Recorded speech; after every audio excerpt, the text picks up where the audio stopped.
DHS funding is at the center of a long-running feud on Capitol Hill. Last week, it officially expired, stalling thanks to Democrats who are demanding ICE unmask, new warrant requirements, and ending roving patrols, even as one of their own says that this has all gone way too far. I think we need to call it for what it is. Secretary There is Clinton. a legitimate reason to have a debate about things like migration. It went too far. It's been disruptive and destabilizing, and it needs to be fixed in a humane way with secure borders that don't torture and kill people, and how we're going to have a strong family structure, because it is at the base. It went too far, she says. Border czar Tom Homan joins us now. Thank you for joining us, Tom. And, you know, it's interesting to hear Hillary Clinton now come out and say that the Biden open border crisis was exactly that. It went too far. It was disruptive and needed to be fixed, which the Trump administration is now attempting to do. Well, look, you're exactly right, Griff. We heard for 4 years the border's secure, while over 10 million illegal aliens crossed the border and released in this country, not properly vetted. President Trump has given us the most secure border in the history of the nation. He did that in like 7 weeks, right? And when he did that, look at the thousands of lives he's saving, Griff. You've been down there plenty of times. You know, we don't have children drowning in the river. We don't have historic sex trafficking, women and children coming across the border. We don't have historic numbers of Americans dying from fentanyl comes across the open border. We don't have 400 plus national security threats from terrorist-related countries coming across the border. President Trump is a game changer, gave us the most secure border in a lifetime. We got record numbers of deportations of illegal aliens in this country, with the vast majority being criminals. We're doing all the right things.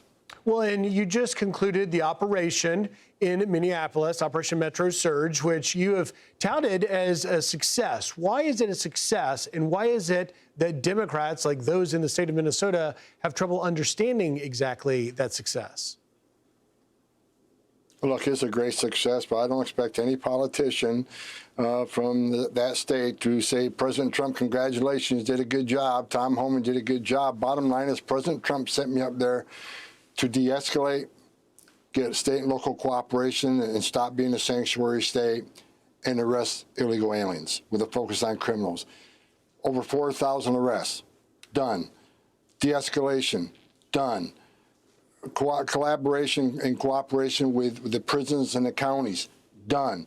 When we leave Minnesota, it's a much safer city because we arrested 14 illegal aliens with homicide convictions, 87 sexual assaults, mostly of children, and you know, just a lot of criminal aliens, public safety threats we removed from the streets.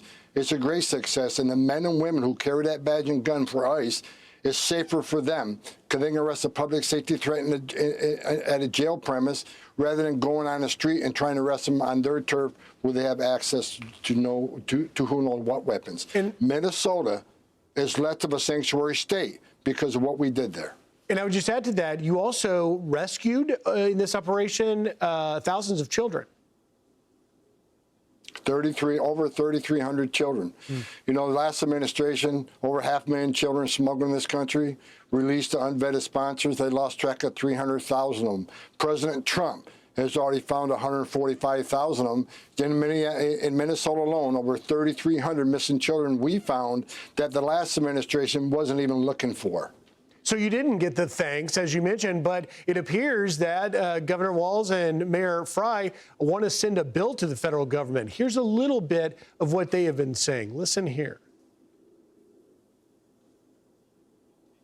$103 million in economic impact in just January alone. And so we're calling on the federal government to fully step up, to provide direct financial assistance to our city.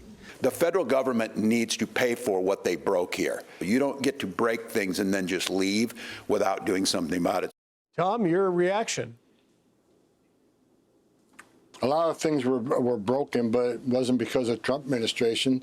The border, the last 4 years, over 10 million illegal aliens crossed that border. That was broken. Where were they then? Did Governor Walsh speak out against that with the overdose deaths and the sex trafficking and the no inspector terrorists? No. They broke the border. President Trump fixed the border. They let millions of people in this country illegally release kids to unvetted sponsors. President Trump's fixing that. And what did the state of Minnesota break? They were a sanctuary state. Their county jails weren't working with us across the state. So you know what? We fixed it. They ought to be saying thank you. The state's safer because of that. And President Trump gets another win. President Trump gets a win every day. Every day he's winning. Yeah. And I'm just proud to be a small part of this administration. Real quickly, Tom, it's shocking to me because what you accomplished in Minnesota is to prove that the cooperation with local sheriffs and jails is making communities safer, but yet you have here in New York, where I am, Governor Hochul wants to get rid of that 287G program, which allows and provides for that cooperation, as well as a bill that's passed the Maryland legislature. A few seconds here, but your reaction to Democrats in states like that? Well, New York State's my home state, and look, Governor Hochul, play the tape. She said for the last 6 months, ICE should be concentrating on criminals and forget about everybody else. ICE should be concentrating on criminals.